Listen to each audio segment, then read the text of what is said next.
CESAR Deployment Manager's Deployment Programme 2015, the DP 2015, was born on September 30th, 2015 and sets out how the Pilot Common Project, PCP, will be implemented. The DP 2015 is a milestone in air traffic management modernisation, marking the move from the CESAR research and development phase to CESAR deployment. DP 2015 is your guide to 1. Timely implementation of the PCP to close remaining implementation gaps. 2. The right priorities in the CEF Call 2015 for proposals to increase the probability of receiving CEF funding. The document consists of 6 main chapters. The strategic view outlines the main principles adopted by the SDM in its development of the project view. In order to sequence PCP implementation effectively, the strategic view organises the 44 families into 3 levels of readiness for implementation, in terms of the next CEF Transport and Cohesion Fund calls for proposals. They are 30 high readiness families. Those families are ready for implementation, and the related implementation projects are the most urgent to launch in order to continue timely PCP implementation and early benefits delivery. 10 medium readiness families. Those families are ready for implementation, although related implementation projects could be less urgent to launch because they're less critical to timely PCP implementation. 4 low readiness families. Those families are not ready for implementation. The performance view is about PCP and CESAR's contribution to achieving the Single European Sky high-level goals. The monitoring view provides a picture of the state of play of ATM's modernisation across Europe, highlighting all the gaps. Risks and Mitigations recaps high-level risks to PCP implementation and DP realisation.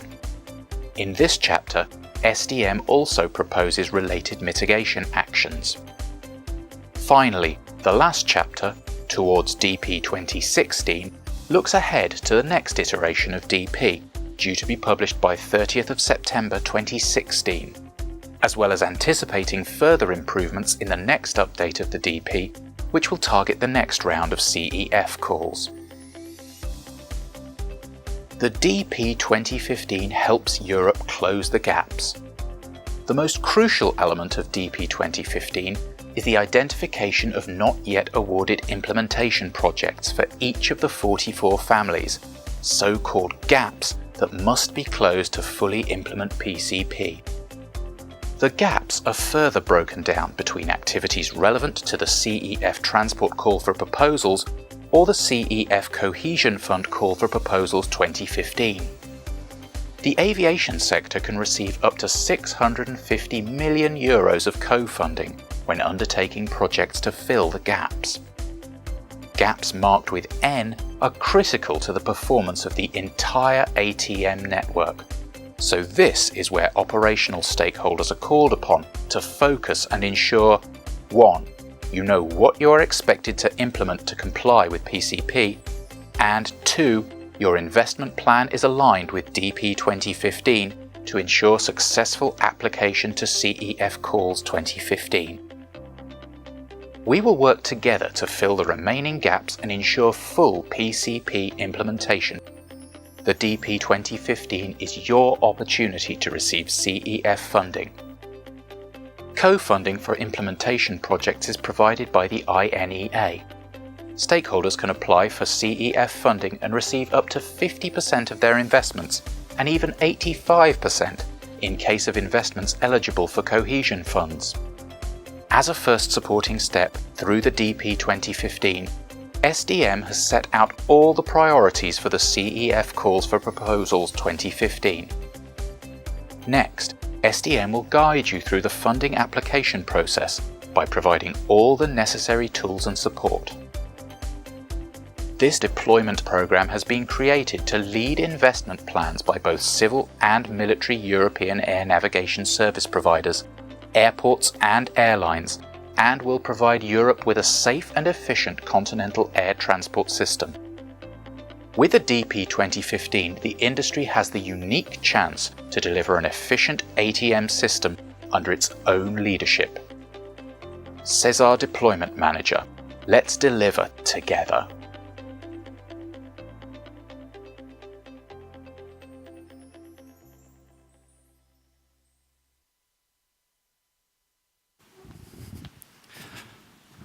Well, ladies and gentlemen, it is now time to talk about the deployment program of 2015. Luckily, this part will be taken care of by the lovely Maria-Grazia la Piscopia, whose style is only overshadowed by her intelligence. So I will now leave you in her more than capable hands. Ladies and gentlemen, give a warm welcome to her, Maria-Grazia la Piscopia.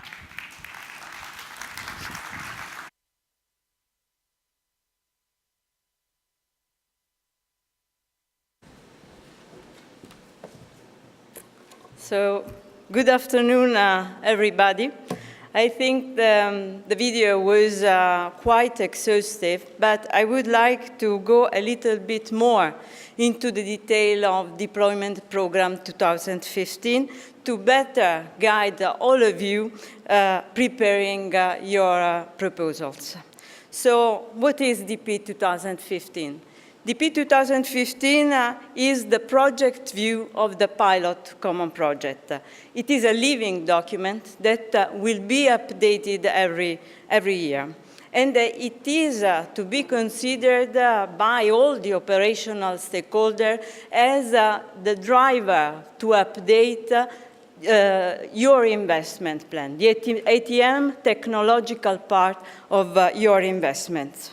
So it is also a working reference for us, SDM, and for all the implementing partners, for many things, starting from planning to synchronization, as well as coordination and reporting purposes.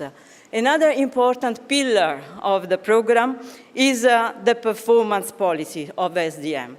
So as it is reported, it is a consolidated performance view and an initial assessment and CBA methodology consistent with CESAR-JU and the PRB methodology. So at the end, DP 2015 is the sole reference for PCP implementation, and as such, has to be considered as the specification for PCP part of CEF 2015 code. So, to the next slide. Okay. So, what you need to check within the program when you're preparing the proposal. There are three important sections that I would like you to concentrate.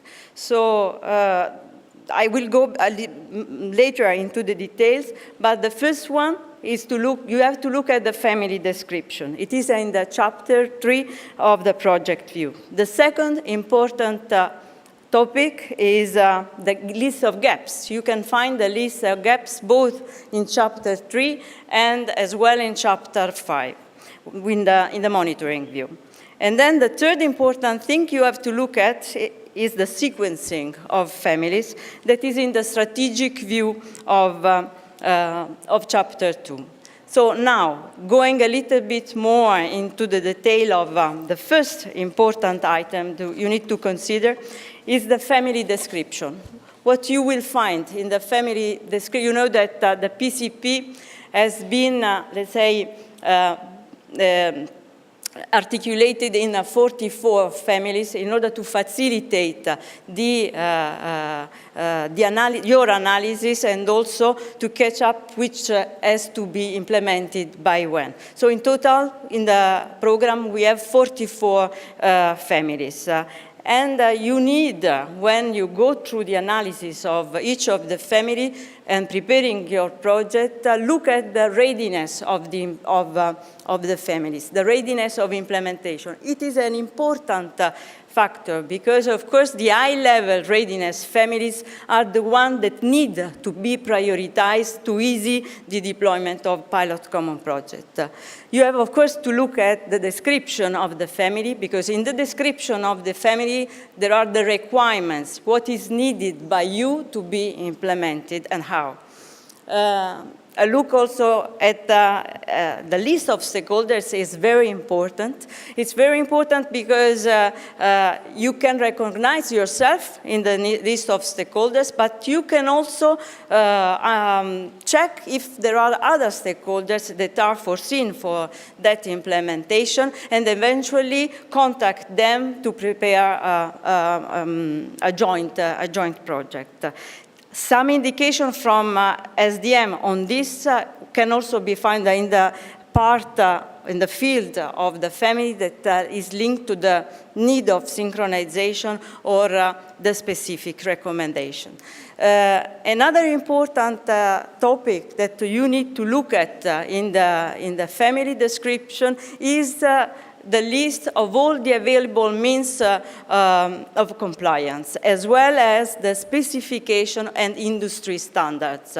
We try to summarize everything within the family. You can also find in a dedicated annex this information, but you will have the list of all what you need to properly deploy the activity.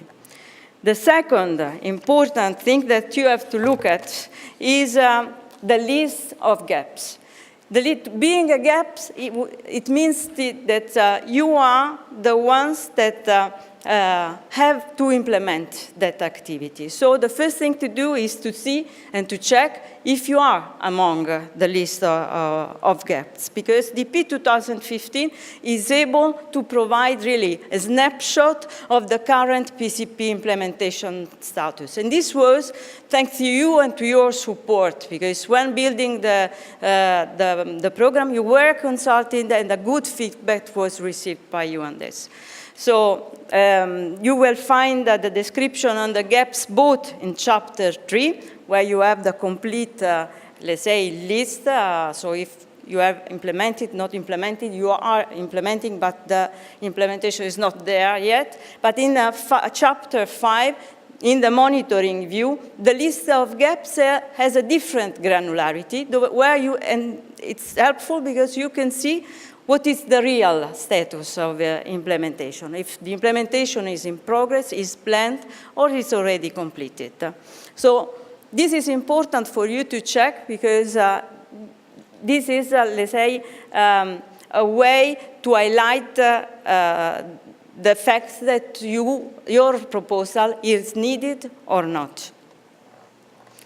The third topic that needs to be checked with you is the sequencing. This is very important for you, it's very important for us, because the good sequencing of the implementation is then the good synchronization of the implementation. So in the strategic view, for each of the ATM functionality, for each of the families, you will find the initial operational capability and the full operational capability foreseen for that family. So when presenting the project, your project needs to comply to those implementing dates. So next one. Yes, the next slide is honestly now closing the part on the program and highlighting to you what are the results of the indication of interest, what's the process that we followed, and which are the results. I have to say that all those recommendations that I provided before were already followed by many of you when presenting the indication of interest. because a good number of the proposals that we received is really compliant. I will explain later on and give you the proper data.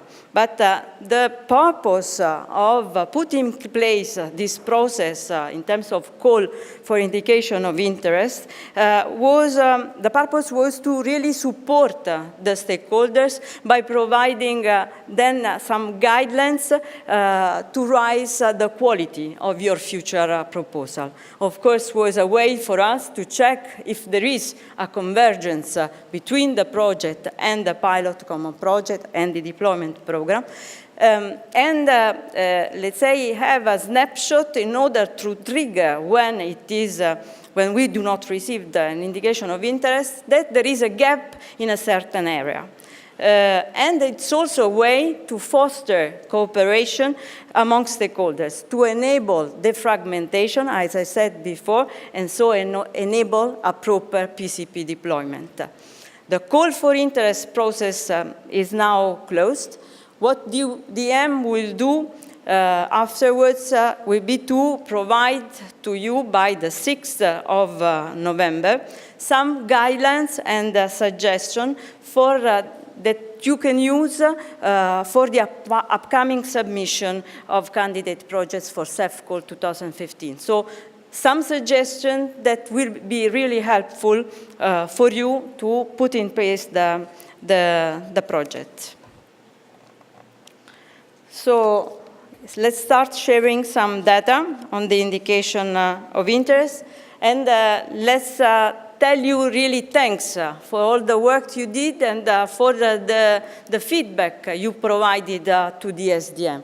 The SDM, through this absolutely non-binding process performed on a voluntary basis, has received up to almost 400 indications of interest.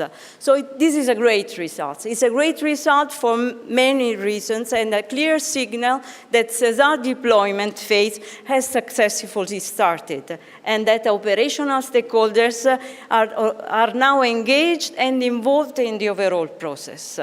It's a good signal because the deployment program that was released by the end of September is really acknowledged by the implementing partners as a common working reference for PCP implementation. And I will show you later on why, through the data.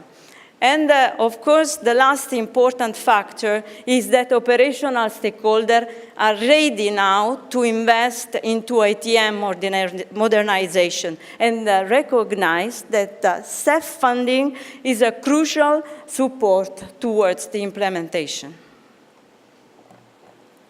So, regarding let's say the number, so these data are updated to the indication of interest received up to the 19th of October.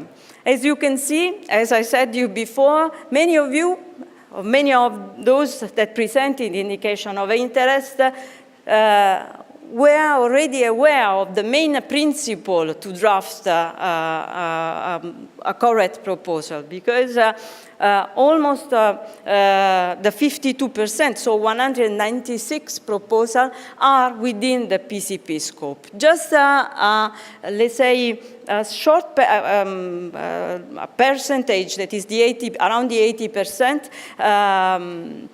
can be defined outside the PCP scope.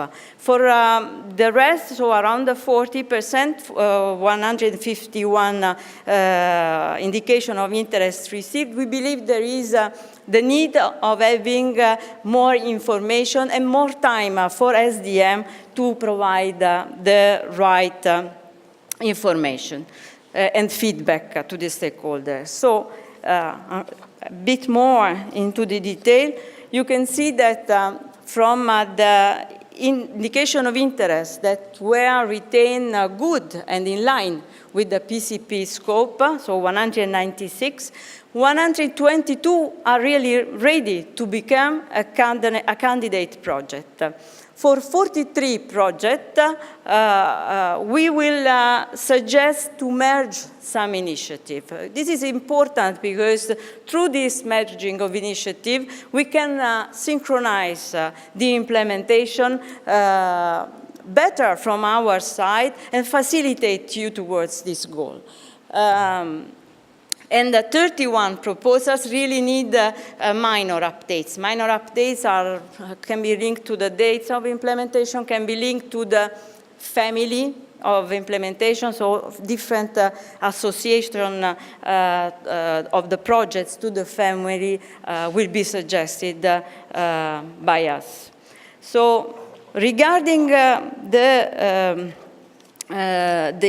indication of interest that for us needs really more time or information, 89 are the ones for which we will really not be able to provide a proper feedback because some other information are needed. So we have not enough information to provide our feedback. And 62, for 62, we still need some time to work on them and decide which is the best suggestion from us to you.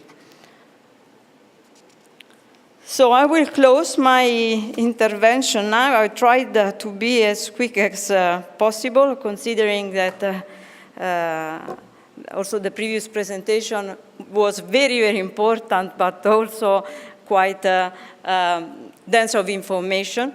So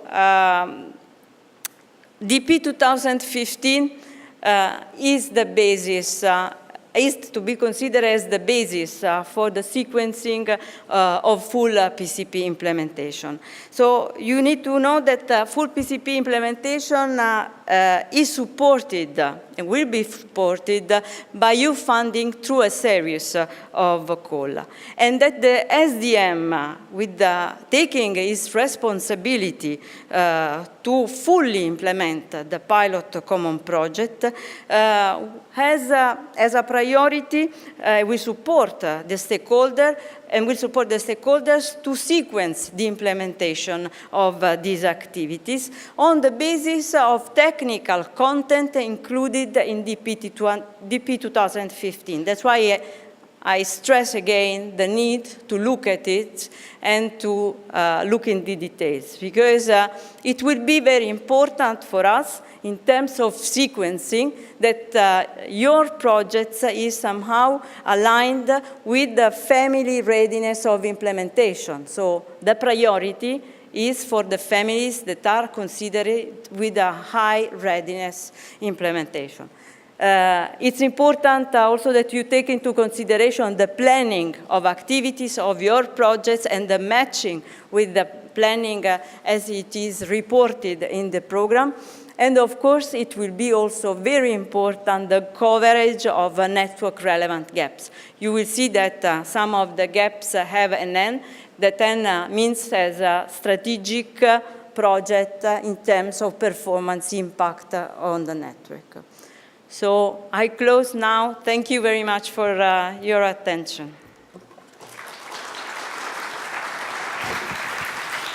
Grazie. Maria-Grazia, la Piscopia. Now, ladies and gentlemen, I'm sure you have already all sent in your questions, comments, and thoughts about this presentation. If not, now would be the moment to do so. I also have a couple of general announcements. Apparently it wasn't clear before, but yes, every video and every presentation you see here today will be made available online afterwards. Also, for the couple of people on you who have been starting to melt, the air conditioning has been turned on. And for everybody who is growing thirsty, after the following Q&A session, refreshments will be made available in the Riverside room next door. And after this Q&A, we will have a 20-minute coffee break. So we will be giving our team, our production team backstage, a couple of minutes to process and assess the questions and answers. And we will return to you in a couple of minutes. See you then.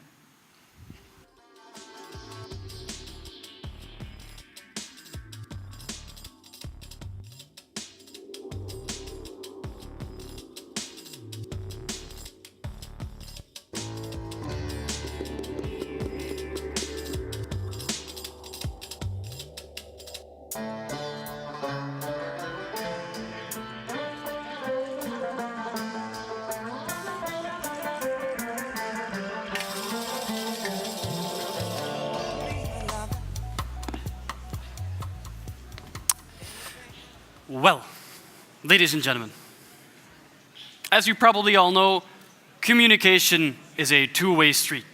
You pose the questions, and we will provide you with the answers. Here to literally speak out those answers, ladies and gentlemen, Nicolas Varensko and Maria-Grazia La Piscopia. Your applause, please. There we go.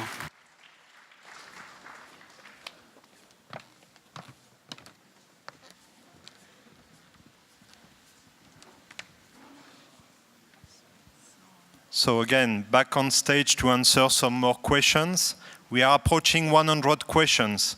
We'll not answer them all, but we'll take some of them now. First question, please. So are the percentages shown for indication of its results related to project numbers? Yes, they are related to the number of the projects that were presented to this process. Next question. So this point is very important. As DM, and as I said before, our scope is PCP and it is category A of the call. We are all aware that it could happen. In fact, it is already happening, that some part of the PCP are being implemented outside the framework partnership and even outside any call. Nevertheless, Commission expects that as DM, we still remain able to build a picture of PCP implementation. So we still need to work on which kind of contact to establish. Many of us, we have learned from the IDSG experience where everything was based on goodwill. And we hope that in the margin of the DM, it will still be possible to restore such a goodwill and get some information about projects, even if outside framework partnership. So I'm not giving you a final answer, but rather a kind of heading into which we are going to work. Next question. Has the list of gaps been confirmed? In other words, it is still possible. Yeah. I can take it. So the list that we have now in the program is what the operational stakeholders confirmed to us, but it's not, let's say, a fixed data. So it will evolve, and so DP 2016 will be an opportunity to provide us more updated information. Next question. Clusterization of the project is extremely important, and that's one of the added value of the deployment manager. In fact, through the clusterization, we already prepare for the next phase after the award, which is the execution. And the more we cluster ahead of the selection, the better we'll be in position to coordinate and synchronize. In the call 2014, you remember maybe this cluster per AF or groups of AF. It was a functional clusterization. With some more experience, we consider that in the call 2015, we'll rather cluster against the end date of the project in order to avoid some delay in the final payment or too long delay in the final payment of the project after they are completed. So at first level, clusterization could be, I remain cautious, but could be very much rather time-oriented than functionally oriented. But then at the level just below, so sub-cluster, if I can say, you will find back the structure per AF of the pilot common project. Next question, please. So did we understand there was some, well, what we will do, we will not merge by ourselves the project, but we will suggest with our feedback to the implementing partners to the indication of interest that there is the possibility to make some merge and with whom. So, but the proposal at the end in terms of project preparation has to come from the operational stakeholder. Next question. In terms of detail, it's a matter of proportion. Of course, we will not ask for a small project to list a lot of deliverables and milestones. With some more experience and after the call 2014, where we have detected, I would say, a wide diversity of project management practice, in the call 2015 and maybe even more in the DP 2016 and the future call, we will endeavor to converge towards some kind of common best practice in terms of project management, It will be a step-by-step approach. We all need to learn from each other. But as DM, we'll make sure that we have some proportionality, and especially for the very big projects, we make sure that there is enough milestones and deliverables and tasks so that as DM, we can have the necessary hook to see on a regular basis how much it's progressing, how well it's progressing, and so on. Keep in mind, we did already in the call 2014, we'll do again in the call 2015, that we have inserted some standard milestones in the project in order to have some already synchronization that facilitates our own reporting as deployment manager. Next question. Projects that were not sent for indication. No, the process for the indication of interest is now closed. So what you can do is to start preparing your proposal and seeking for our advice during the preparation of the proposals in accordance to the technical roadmap showed by Paola before. Yes, maybe I'm anticipating on another question, but just to complement, today is a kind of turning point. We close more or less the indication of interest. You have had some general feedback through the presentation of Maria-Grazia. You will receive individual feedbacks by the DM in the coming days, but beyond that, it's not for you to resubmit indication of interest. It's really now for you to be in the best possible position, to start with the call 2015 and enter into the roadmap that Paola has presented to you. Next and last question. So, indeed, this is another important point. We are certainly not responsible for the selection and the award decision. And if today you ask the DM what kind of recommendation it will provide to the Commission, I would say it has already provided its recommendations to the Commission. This is the deployment program 2015. This is the only hard, I would say, criteria that we have and we will provide to the Commission. Indeed, this deployment program is not only the DM program, it is your program, and you know everything which is in the deployment program, so there is nothing hidden, there is no secret in our relation with the Commission. Now that we have delivered the deployment program, on the contrary, we turn to you. We go to the other side. We are, as you, beneficiaries in the upcoming call, and we support you in developing the best possible proposal to align with the DP and to cover the DP and to further implement the PCP. So I really wanted to stress this question. It's a fundamental one. Keep that in mind. Everything we wanted to recommend to the Commission, it has been done through the delivery of the DP. Now we are with you and we are on your side. I stop there for this session and thank you for, again, your very intensive contributions. We see a lot of questions coming in the back room and that's very interesting. Thank you. Thank you.